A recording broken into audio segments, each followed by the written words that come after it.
श्री नवनाथ भक्तिसार अध्याय 27. विक्रम आणि भर्तरी यांचा विवाह आणि भर्तरी व दत्तात्रेयांची भेट. या अध्यायाचे नित्यपठण केले असता एखादी हरवलेली वस्तू आणि पूर्वीचा नाहीसा झालेला अधिकार या दोन्ही गोष्टी परत मिळतात. अध्यायाला सुरुवात होत आहे. विक्रम आणि भर्तरी हे सख्या भावाप्रमाणे राहत असत आणि सत्यवती ही भर्तरीवर पुत्रव्रत प्रेम करीत होती. पुढे काही दिवसांनी विक्रमाने त्यालाही ग्रामरक्षकाचे काम मिळवून दिले. त्या काळी अवंतीवर शुभ विक्रम नावाचा राजा राज्य करीत होता. तेव्हा त्याला सुमेधा नावाची एकुलती एक कन्या होती. मग ती उपवर झाली तेव्हा राजाच्या मनात तिच्या विवाहाची इच्छा उत्पन्न झाली. त्याने परंपरेप्रमाणे हत्तीच्या सोंडीत माळ देऊन त्याला समारंभपूर्वक नगरात फिरवायचे आणि ते ज्याच्या गळ्यात माळ घालील त्यालाच आपली कन्या देऊन गादीवर बसवायचे असे ठरविले. पुढे शुभ मुहूर्त व उत्तम दिवस पाहून त्याने कन्येच्या शुभ विवाहाची घोषणा केली. मग देशोदेशीच्या मान्यवरांना निमंत्रणे पाठविली. नगरांमध्ये उत्तम सजावट केली आणि एका भव्य हत्तीचे उत्तम प्रकारे साज श्रंगार करून सोंडेतील माळ दिली. मग सभामंडपात स्वयंवरासाठी आलेल्या मान्यवरांना अवलोकन करून तो हत्ती राज्यपदावर चालत एका किल्ल्यापाशी गेला आणि तेथे पहारेवर असलेल्या विक्रमाच्या गळ्यात ती माळ घातली. तेव्हा गळ्यातील माळ आणि सगळीकडे मंगलवाद्यांचा एकच गजर झाला. राजाने विक्रमांना सन्मानाने सभामंडपात आणले. तेथे परिचित्ताने तो कुंभार असल्याचे सांगताच तो उद्विग्न झाला. पण विक्रमाचे तेज रूप व त्याचा भाग्याचा विचार करता तो कुंभार असल्याने तो जरा अशंकित झाला. त्याने प्रधान रूपी कमठाला बोलावून त्याची चौकशी केली असता विक्रम सुरोचन गंधर्व व सत्यवाल्याची कन्या सत्यवतीचा पुत्र असल्याचे कळताच आनंद अगदी गगनात मावेनासा झाला. तेव्हा त्याने विक्रमाचा राज्य अभिषेक विवाह दोन्ही मंगल प्रसंगी त्याचे आजोबा हजर होते म्हणून प्रधान व कमठास मिथिला नगरीस पाठवून त्यांना बोलावून घेतले आणि अवंतीस गेल्यावर सत्यवतीला व विक्रमाला भेटून सत्यवर्म्यास खूप आनंद झाला.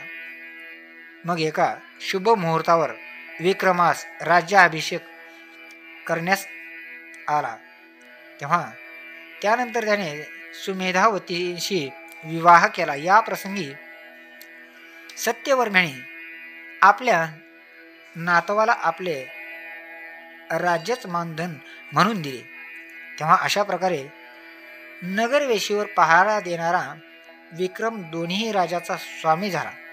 मग भर्तरीमुळेच आपला भाग्योदय झाला म्हणून विक्रमाने त्याचा मोठा गौरव केला आणि त्याला युवराज पद दिले. ते दोघे परस्परांच्या विचाराने एकमताने राज्यकारभार पाहू लागले.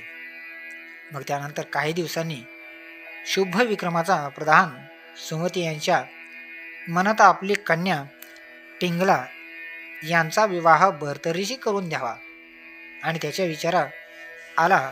त्यानं आपला मनोदय विक्रमाला कळविला आणि विक्रमाने भर्तरीशी बोलणे करून विवाहाला त्याचा होकार मिळाला आणि प्रधानास बोलावून मुहूर्त काढण्यास सांगितले. आणि त्यावेळी त्यांनी भर्तरीविषयी विक्रम व कमठ सत्यवती यांच्याकडे चौकशी केली असता कोणीही त्यांच्याविषयी समाधानकारक माहिती देऊ शकले नाही. तेव्हा त्याने भर्तरीला त्याचे पूर्ववृत्त विचारले. तेव्हा भर्तरीनेही त्याला प्रांजळपणे सर्व इतिवृत्त सांगितले. पण प्रधानाला खरे वाटेना. त्याने विवाह प्रसंगी आपला पिता सूर्य यास बोलावण्याचा अशी विनंती केली. तेव्हा भर्तरीने प्रासादाच्या अंगणात जाऊन सूर्याला तेथे येण्याचे आवाहन केले. त्यावेळी आपला पुत्र आपल्या भेटीची इच्छा बाळगून आहे हे कळताच सूर्य तेथे प्रगट झाला आणि सर्व वृत्तांत जाणून घेतल्यावर प्रधानासह म्हणाला, भर्तरी हा माझाच पुत्र आहे. त्याच्याविषयी कसलीच शंका घेऊ नको. त्याला आपली कन्या दे. लग्न कार्य यशस्वी होईल. विवाहात वर पिता असावा. तुझी इच्छा योग्य आहे, पण माझा आता सहन होणार नाही, म्हणून आग्रह धरू नकोस. विवाहात विक्रमाचा पिता सुरोचन गंधर्व उपस्थित राहिला. देवगणही पुष्पवृष्टी करतील. ते ऐकून प्रधानाचा सर्व संशय नाहीसा झाला. ते उत्साहात लग्नाच्या तयारीला लागला. त्या विवाहाच्या विधीला सुरोचन गंधर्व स्वर्गातून खाली उतरला. त्याने सत्यवतीला भेटून विक्रमाला व सुमेधाला अनेक आशीर्वाद दिले. सुमती प्रधानाची भेट घेऊन आणि त्यांच्या भाग्याची प्रशंसा केली व भर्तरी हा दुर्मिळ नारायणाचा अवतार असल्याचे सांगितले. मग ठरलेल्या मुहूर्तावर भर्तरी व पिंगला विवाहबद्ध झाली. त्यावेळी वधूवरांना आशीर्वाद देताना स्वर्गस्थ देवाने पुष्पवृष्टी केली. तो आनंद उत्सव 5 दिवस चालला. त्यानंतर महिनाभर तेथेच स्तव करून आणि सत्यवतीवर विक्रम व भर्तरीस आपल्या सहवासाचा आनंद देऊन सुरोचन आपल्या लोकी परत गेला. आणि पिंगला सुंदर व सद्गुणी होती. भर्तरी तिच्या प्रेमपाशात इतका आगुर फटला की तिच्या शिवाय त्याला चैन पडत नसे. त्याला रात्रंदिवस तिच्याशिवाय काहीही सुचत नव्हते. मग आपल्या 1200 बायकांमध्ये तीच त्याला सर्वात प्रिय होती. अशा प्रकारे सुख भोग घेण्यात व प्रपंच करण्यात त्याचे अर्धे आयुष्य खर्चित पडले. ते पाहून सूर्याच्या मनात त्याच्या जन्मसार्थक्याविषयी मोठी चिंता उत्पन्न झाली. त्याने दत्तप्रभूंची भेट घेतली आणि भर्तरीच्या प्रपंचासवती सांगून त्याचा उद्धार करण्याचे सांगितले. त्याचे म्हणणे मान्य करून दत्तप्रभूंनी त्याला अनुग्रह दिला. त्यानंतर एके दिवशी भर्तरी व त्याचे सैन्य शिकारीसाठी अरण्यात गेले असता तहानेने व्याकुळ होऊन तो भटकू लागलेला आणि पाणी पिण्यासाठी तेथे गेला.